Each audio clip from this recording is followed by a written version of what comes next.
Here is a goal genuinely worth chasing. A paycheck that shows up in your account every single month for the rest of your life that you never have to work a single hour for. Not from a job, from your investments. And here's the good news. In Canada, that is not some far-off fantasy. We actually have some of the best tools in the world to build exactly that. So today, let us figure out together, in real numbers, precisely how much you would need to make that your reality using the monthly dividend ETFs so many Canadians love and the one account that lets you keep every single dollar of it. Let us start with what financial freedom actually means because people tie themselves in knots over it. It is not about hoarding some enormous fortune, it is one simple thing. The income landing in your account each month covers what your life costs. The day your investments pay your rent or mortgage, your groceries, your bills, your job quietly becomes optional. You do not have to march in and quit, you just get to choose. That is the entire goal, and it is closer than most people think. So step 1, pick your number. What does your life actually cost each month here in Canada? For this video, let us use $5,000 a month.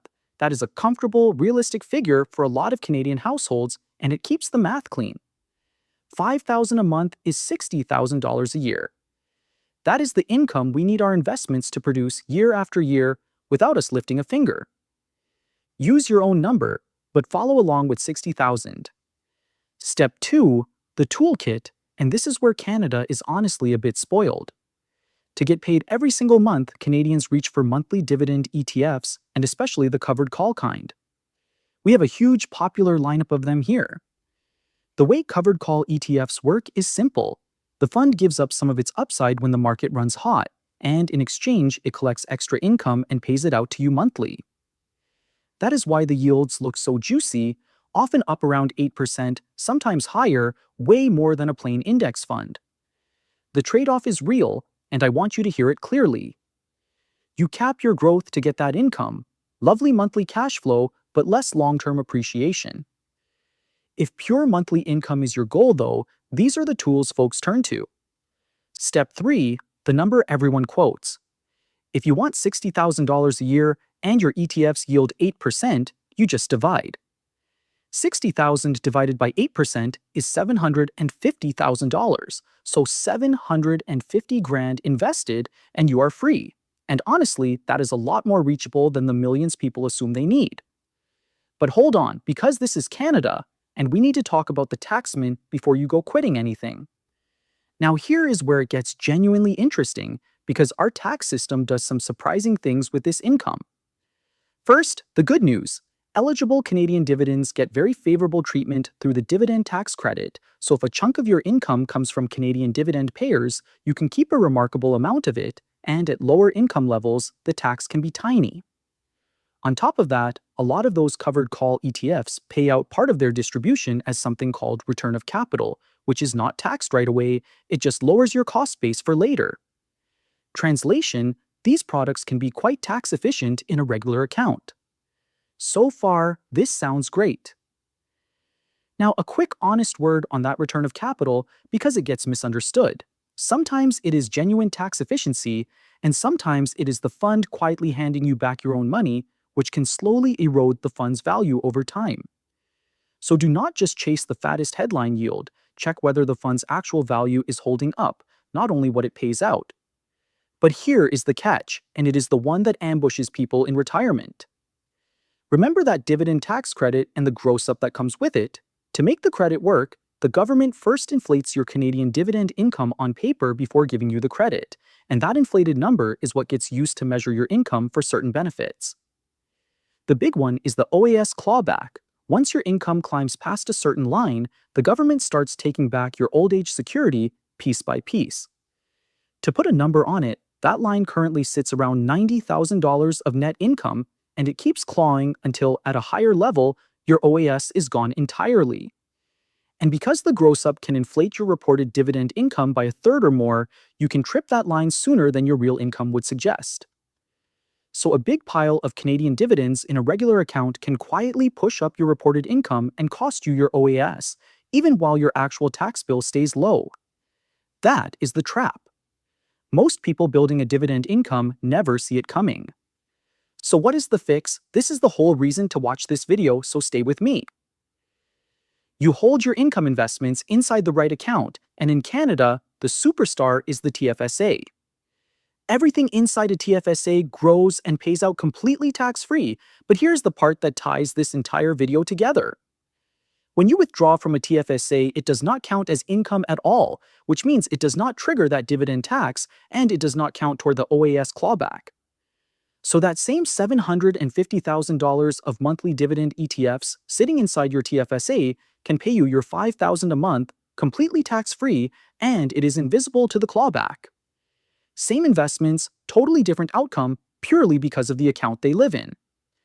Let me put it side by side so it lands. $60,000 a year of dividends in a taxable account means tax to manage and a real risk to your OAS down the road.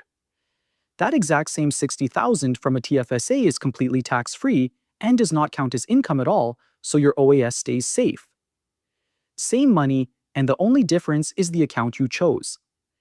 And one more piece, if part of your income comes from US dividend ETFs, those are better held in an RRSP because a tax treaty means the US does not skim its withholding tax off US listed funds in there. And that is real money. Hold US listed dividend funds in a TFSA and the US quietly takes 15% off the top that you can never claim back. Hold them in an RRSP and thanks to the treaty, that 15% disappears. So match the investment to the account. The smart setup for many people is Canadian income payers and your covered call ETFs in the TFSA, US dividends in the RRSP. The biggest mistake I see, Canadians chasing yield in a plain taxable account while their TFSA sits half empty. Fill the TFSA first every time, and here's something a lot of people do not realize. Your TFSA room has been piling up since 2009 or since you turned 18. So if you have never really used it, you might already have close to $100,000 of room sitting there waiting for you. Log into your CRA account and check, because it is very often a pleasant surprise. Now let me give you the honest reality check because I am never going to sell you a fairy tale. $750,000 is a serious amount of money, and your TFSA room only grows by a few $1,000s a year, so building your income machine entirely inside it takes time and patience, and you will likely use your RRSP and a taxable account too.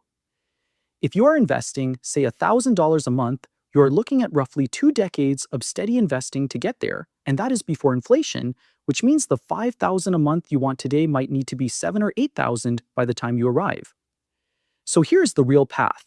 Max out your TFSA relentlessly so your income is tax-free and clawback-proof. Earn a little more, spend a little less, and invest the difference. And keep investing consistently, month after month, letting time and compounding do the heavy lifting. Boring and steady genuinely wins this one, so let us bring it all together. To live off $5,000 a month in dividends here in Canada, the headline number is around $750,000 invested. Our tax system is actually kind to Canadian dividends, but watch out for that gross up quietly inflating your income and putting your OAS at risk.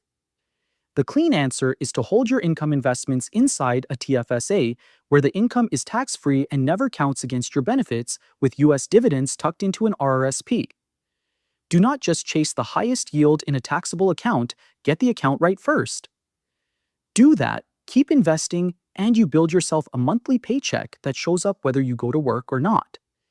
And since these rules and thresholds change, always check the current numbers before you rely on them. Alright, that is your roadmap to one day ignoring your alarm clock for good. If this gave you a real number to aim at, hit that like button so more Canadians can find it, subscribe if you want your money explained clearly and honestly for Canada, and go check right now whether your investments are actually sitting in a TFSA.